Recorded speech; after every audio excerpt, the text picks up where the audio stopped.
Thank you so much. I'm Julius Kamau, the founder of Destiny of Hope Foundation.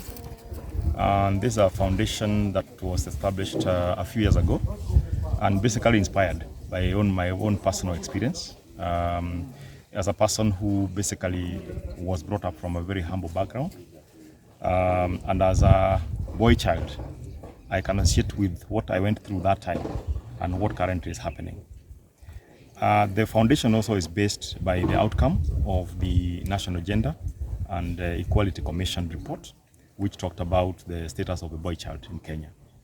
If you look at that report, it recognized that an interview they did of about 8 counties, and the question was whether the people were of the same opinion and perception that as the government drove and the partners drove towards enhancing and deepening the rights and support and equality between boy and girl child, people were able to say that for a long time, the voice and the rights of a girl child has been advanced in a way that now it has now drawn gains on the rights of a boy child. And 92% of the respondents agreed that actually, yes, it is very good and we must sustain and we must continue enhancing and building the equality rights of a girl child. At the same time, the boy child must also not be left behind. All, in principle, advancing the right of girl child does not mean denying the rights of a boy child. And a society that is stable requires both of the two genders to be of stable and of equal rights to be able to form a formal and stable society. Based on where I have come from, I did realize that one of the best gifts and one of the best approaches we can use to empower the rights of a boy child is actually through education, because the report also looked at the drivers that caused that kind of a disconnect. And one of the key things that was actually appreciated is that education is one of the key things to actually propelling and deepening the rights of people and a child. And in that report, it did encourage and say that there's a role for the national government, there is a role for the county government, but also a role for the non-state actors. And therefore, the Destiny of Hope is a non-state actor and also has a role. And one of the things that was the report recommended is that these non-state actors must be able to start initiatives that also support boy child in terms of them becoming a serious foundation for the society. And therefore, the Destiny of Hope is built on my personal aspiration, but also in line with the government report on the status of boy child. And we have to offer solution. And doesn't matter how small you start, you have to start somewhere. So initially, before the formation of the Destiny of Hope Foundation, becoming and being someone possible where you come from, people know you.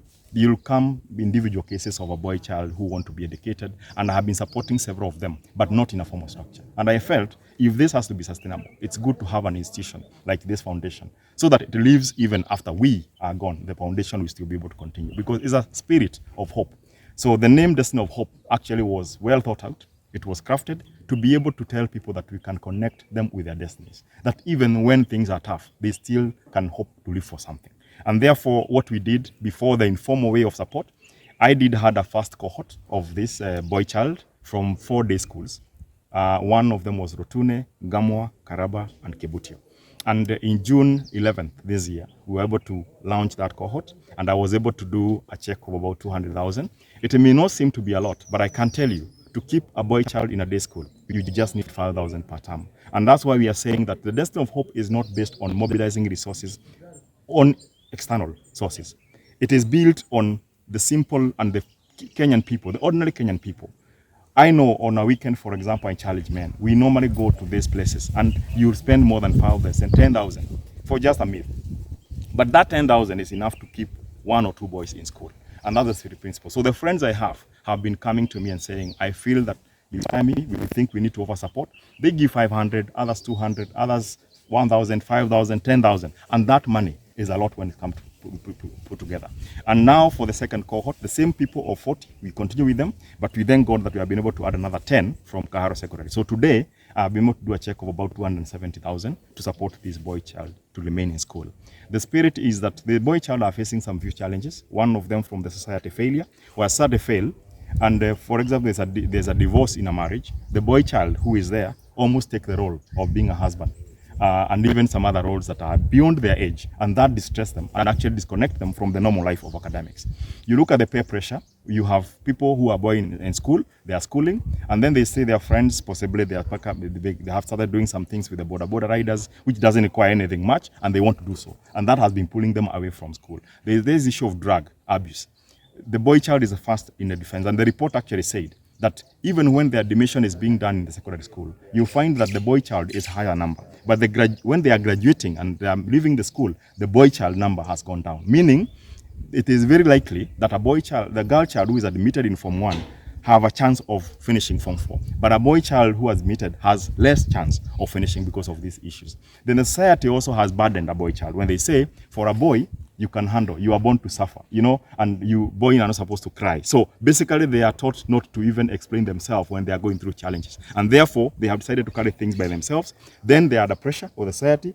A lot is expected from them, and then therefore they lose the track of where they should be. And therefore this foundation is not about only paying school fees. It has 3 pillars. 1, we want to ensure that no boy child who is vulnerable or orphaned is not able to access at least basic education, at least in the secondary school. But more so, as they do so, we need to mentor them and encourage them and inspire them. And that's why even today we came with other aspirational people who can speak to them, teachers, parents, and others, so that they also know there is value rather than just the school fees. And beyond that now is empowerment and linking them to something that is it's helpful. I can say some of the young boys that we have been able to take up to the Destiny of Hope, we have connected them with some formal jobs and others normally self-employment. And this is something we have to do because, as people keep on asking, why boy child? Because if we don't have a strong foundation with boy child, even the girl child will not be happy. Because even for family status, if the man is not responsible, if a man is not able to carry himself that way, even the wife would continue to suffer. And therefore, by supporting the boy child, we are actually creating a safer society for the girl child. Because when a boy child take drug abuse, they are the same people who are involved in issues of rape. And who are the victims is a girl child. So we must appreciate, where must we start with? The foundation is supporting the boy child to raise a generation which is courageous, which is committed, who fear God, who can have a balanced life, and that way they will support the girl child and women in sustainability. And therefore, I believe that this spirit of Destiny of Hope, it is not for the boy. Actually, the bigger outcome is actually to have a society that is peace. And when peace exists, it is the woman, it is the girl who are more vulnerable that actually will have a better life. And that's why I'm calling upon all Kenyans, wherever you are. You don't have to have so much. We don't do it because I have much. We are struggling like any other Kenyan. But we have a grace of giving and looking back and looking at people who we are able to support. The difference also between Destiny of Hope and other foundation is that we don't look academic excellence. Because when you are judging a boy child, because he has not been able to attain 300 marks, but you are not understanding the story that he has gone through, then actually we have misplaced priority. So for us, we want to understand that boy, what is he going through? Maybe he's not getting to 350 because of their own choices. Because half of the time they are at home, half of the time they are in school. Sometimes even what they are going through in terms of family pressure, in terms of drugs, cannot help them to pursue. So we must not demonize people who are getting D- or D plane or E. And this foundation is actually taking up, and I can tell you for the first cohort of 40, we took boys who had a grade of E, and today we have seen they have moved to a D plane. Others were in D and now they are in C. That, I think, is transformation. So we are not going to judge you from where you come from. Of course, one of the qualities that you must be from a vulnerable and maybe orphan family, but not about the grade. And that's the unique nature of the Destiny of Hope Foundation.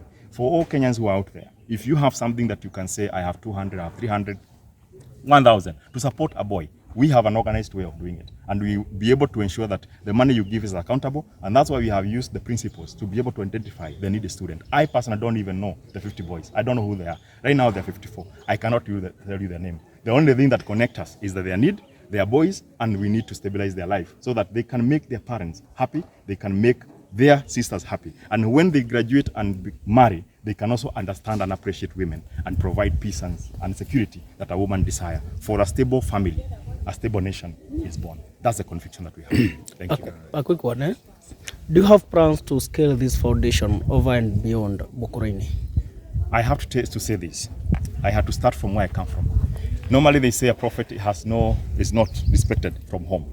But I also believe, like I was saying before, that even when a census was being done before Jesus was born, they were told, go back home. We must start from where we came from. In any case, my story of where I came from and how far I have come started from this place. I must be able to generate and grow that seed from here. My anticipation is not even Mukurwe-ini, it's not even Nyeri. I want a movement for the entire country. I can tell you there are places where boys are suffering more than they are suffering in this place. And therefore, the only way you can grow there is by having partners and people of goodwill. And this has to be a Kenyan for Kenyan. We don't have to expect funding from elsewhere. We know our problem. In any case, most of us have gone through some challenges, but sometimes we have no avenue of assisting that boy child.